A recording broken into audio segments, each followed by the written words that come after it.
अगर आप अपने लक्ष्य को प्राप्त करने में असफल हो जाते हैं, अगर आप अपने लक्ष्य को प्राप्त करने में असफल हो जाते हैं, तो अपनी रणनीति बदलिए, अपना लक्ष्य नहीं। राधे राधे।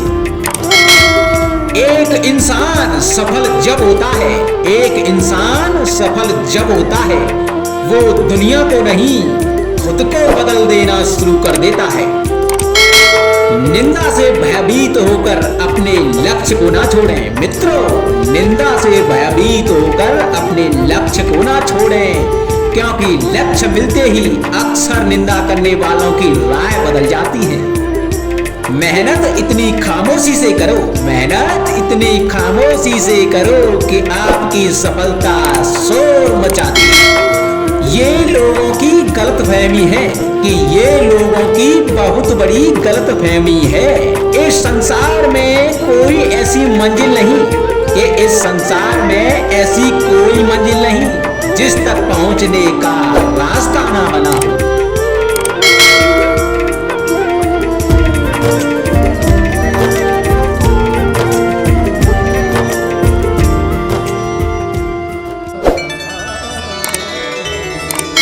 संगति या साथ, मित्र और साथी मनुष्य के व्यक्तित्व के लिए सबसे महत्वपूर्ण होते हैं।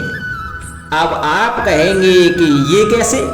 मनुष्य अवश्य अपने व्यक्तित्व के लिए उत्तरदायी होता है, परंतु मनुष्य संगति में ना चाहते हुए भी उसका व्यक्तित्व संगत की भांति हो जाता है। इन पात्रों को देख रहे हैं आप?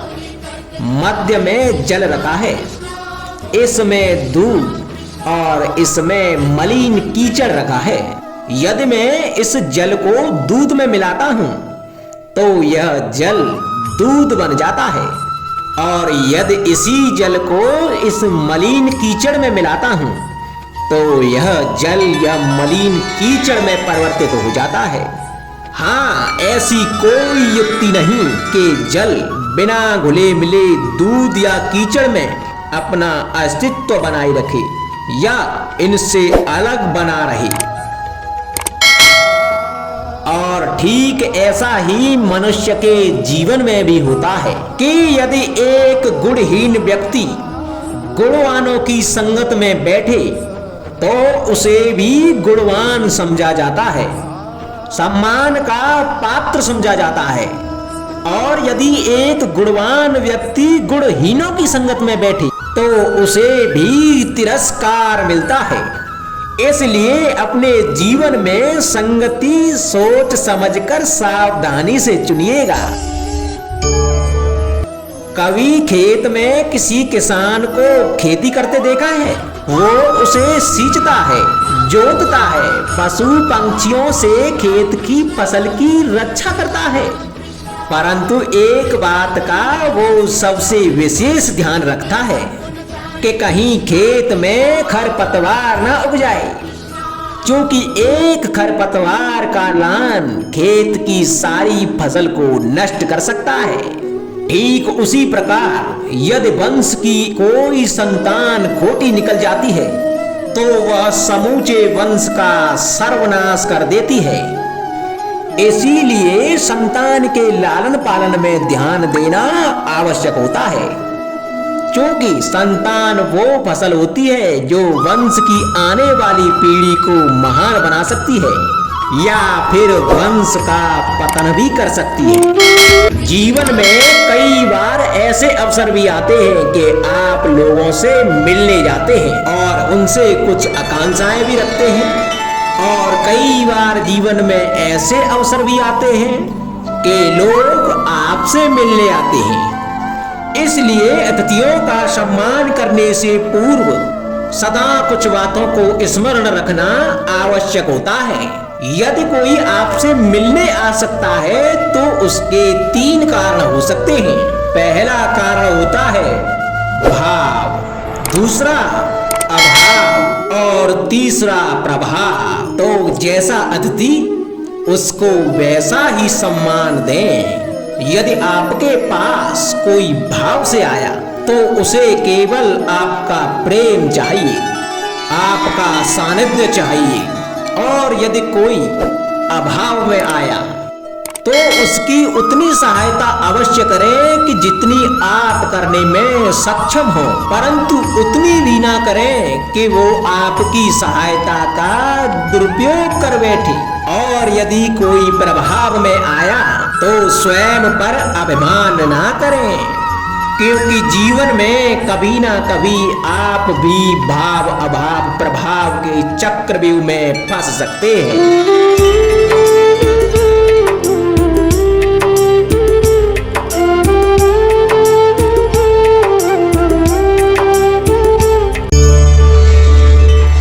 कभी आप ब्रह्म मुहूर्त में जगे हैं? जग कर देखिए, संध्या होने के पश्चात जब रात्रि का अंधकार सारे संसार को धीरे धीरे अपने अंधकार में निगलने लगता है, तो यही अंधकार ब्रह्म मुहूर्त में भोर होने से ठीक पूर्व तनिक अधिक काला हो जाता है।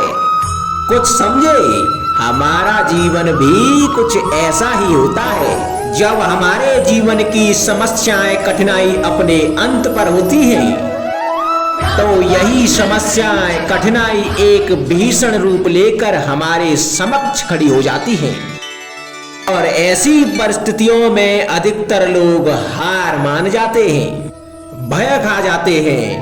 परंतु ऐसी स्थिति में आप हार ना माने, भय ना खाएं, दृढ़ रहें, निरंतर आगे बढ़ते रहें। तो प्रकाश के रूप में हमारा स्वागत करने के लिए सूर्य उदय सदा हमारे समक्ष प्रस्तुत रहेगा। आपने बरगद के वृक्ष को देखा है? जितना विशाल उतना दृढ़। पतझड़ में वो सूख जाते हैं, परंतु दुर्बल नहीं होते, टूट कर गिरते नहीं। और उसके विपरीत दलदल में उपजे वृक्षों को देखें, वो दिखने में तो हरे भरे होते हैं, परंतु इतने दुर्बल होते हैं कि जल धारा के हल्के से वेग से वो गिर जाते हैं। परंतु ऐसा क्यों होता है? इसका कारण है जड़ें। जिसकी जड़ें दृढ़ भूमि में है, वो हर चक्रवात हर अफवाह को सह लेता है। जो दलदल में है, वो स्वयं की जड़ों को दुर्बल बना लेता है। कुछ ऐसा ही मनुष्य भी होता है, जो अधर्म कुकर्म असत्य की धरा पर उपजा है। वो कठिन समय की एक मार भी नहीं सह पाता, और जो मनुष्य सत्य और धर्म की धरा पर उपजा है, वो हर समस्या से जूझ कर आगे निकल जाता है और सफल हो जाता है। अब आप पर निर्भर करता है कि आप क्या बनना चाहते हैं। हमारे जीवन में मित्र और शत्रु बड़ा ही महत्व रखते हैं। यदि गंभीरता से सोचा जाए तो ऐसा कोई क्षण नहीं जब हम अपने मित्रों के बारे में ना सोचते हों या फिर शत्रुओं के बारे में। हमारा हर कार्य या तो हमारे मित्रों के हित के लिए होता है या फिर हमारे शत्रुओं के अहित के लिए।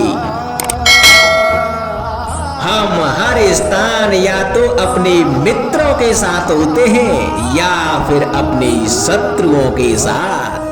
कोई नहीं चाहता कि उनका शत्रु प्रसन्न रहे।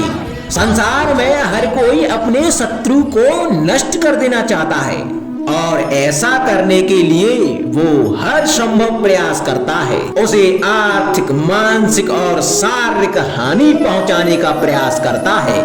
और यदि मैं आपको आज ऐसा मंत्र सिखाऊं जिससे आप अपने शत्रु को सदा के लिए नष्ट कर दे, तो और वो मंत्र है शत्रु को मित्र बनाना। अपने सभी शत्रुओं को अपना मित्र बना लीजिए और आपके सारे शत्रु स्वतः ही समाप्त हो जाएंगे। राधे राधे।